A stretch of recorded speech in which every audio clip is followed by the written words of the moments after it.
Okay guys, I'm going to go through how to make a live trace, specifically with wire. There's never ending debate about what number wire, what gauge wire, what pound wire you would use.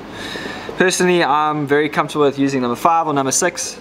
You can step up to number 7 if you know that there's going to be bigger kuda or wahoo and stuff around. Otherwise, if you're catching lots of shoalies or the water's really clean, or you know you're not getting bites, you can scale right down to 4 or even number 3 wire. I'm a big fan of the American fishing wire. It's been good to me throughout the years, so for this demonstration I'm going to use number 6 American fishing wire. Okay, basically what I'm doing is I'm making my lead wire. So the trick with your lead wire, it should be a little bit longer than a standard dead bait trace, because the live bait's alive, so he can actually swim up the lead wire. So I'm going to make it about 1 meter long. Okay, so that's my lead wire, and then I'm going to cut.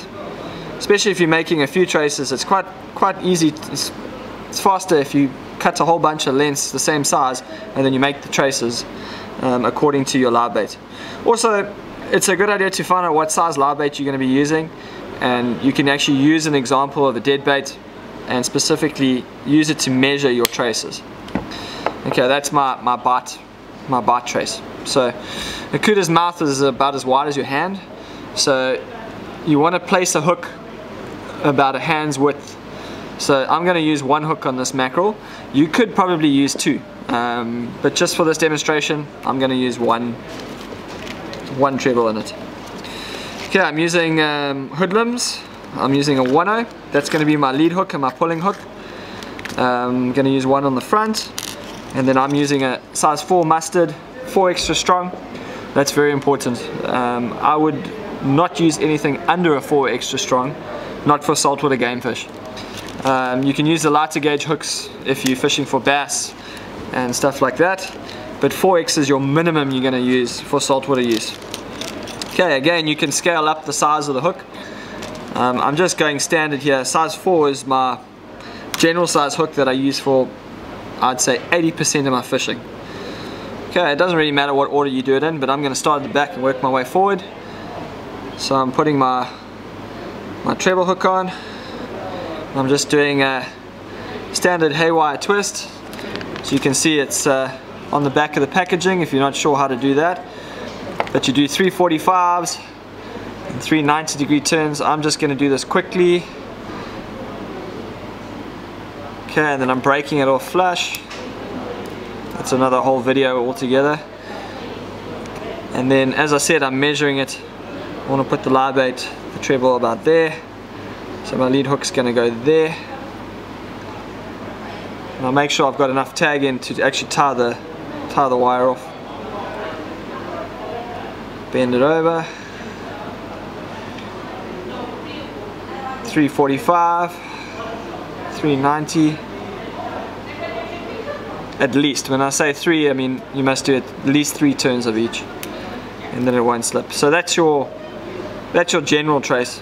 So I'm going to put that there, and then what I'm going to do is I'm going to take my lead wire and I interlock it.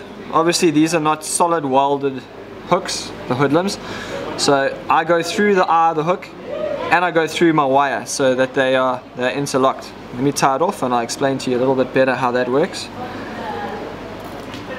3 turns, another 3 turns.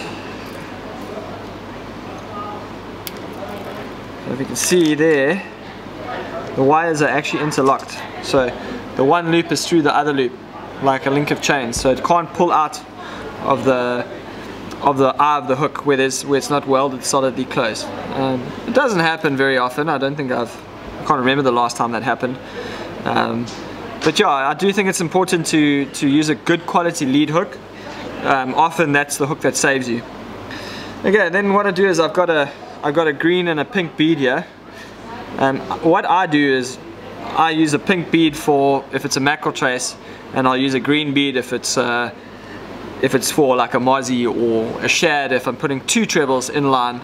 So it's more for me when I'm looking through my tackle box. I know that pink is big and green is small. I don't know if it really makes a difference, but for me that's my only reasoning for using beads, to be honest. I'm just sliding the bead over here just to know what it is. Whether it makes a difference to the fish, I don't know.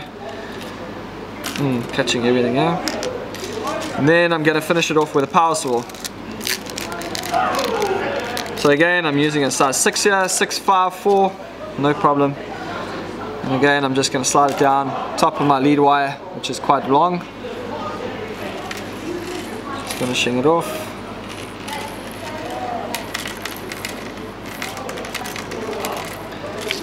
Three turns, breaking it off. So that's my whole trace. So it's about a meter long, well, not quite a meter, but it is quite long. Okay, now rigging it, there's a few ways to rig the live bait. Obviously you can't hook him through both jaws, because then you close his mouth and he can't breathe and he's going to drown. So there's a few ways. I mean, with a mackerel you can go through the top lip, behind the bone. There's a jawbone. As long as you go behind the jawbone, it doesn't necessarily pull out. And then you can either hook the treble in his side, like so, or what I like to do is I like to go straight down his back, and I go in the one side and I push the treble out the other side. And I find if you push the barb out the other side, when he swims he doesn't kick the treble out, and he swims a little bit better like that. I find if you rig the live bait through the top lip this way, vertically, when you pull him he does want to fight on his side. So as you're trawling him, he wants to fight on his side. So I found a slightly more natural way. Obviously he gives a little bit more action, probably going to draw a little bit more attention to himself by rigging him that way. But again, that's personal preference. But I find they swim a little bit better and they live a bit longer if you actually go sideways through his nostrils. So in the one nostril and out the other nostril. So when you trawl him, he actually swims like directly behind you instead of fighting left and right on the surface. And then again, as I said, I go down his back, push the treble in, and push the barb out. And that's how. And then obviously I've got my little bead so I can see what color and what length trace it is. Then obviously if something's chasing him, he'll often swim up the lead wire. So that's why it's quite important, because it often will hook on the treble like that. And that's how you get bitten off. So it is quite important to make quite a long lead wire, especially on a live bait trace. And that's my live bait trace. As I said, you can add an extra treble if you wanted to. I'll just tie it in line. So you just add one onto there, piece of wire onto there, and just put another, and you can put another treble. I wouldn't use a second snoot, a second piece of wire coming off, because you know you got wire on both sides. You can't really hide it so well in the live bait. So just tie everything in line. You can also put a bigger hook if you're worried about the number 4, but I've had no problem with number 4s in the past. Caught plenty of fish in it. So that's your live bait trace rigged with wire for toothy fish.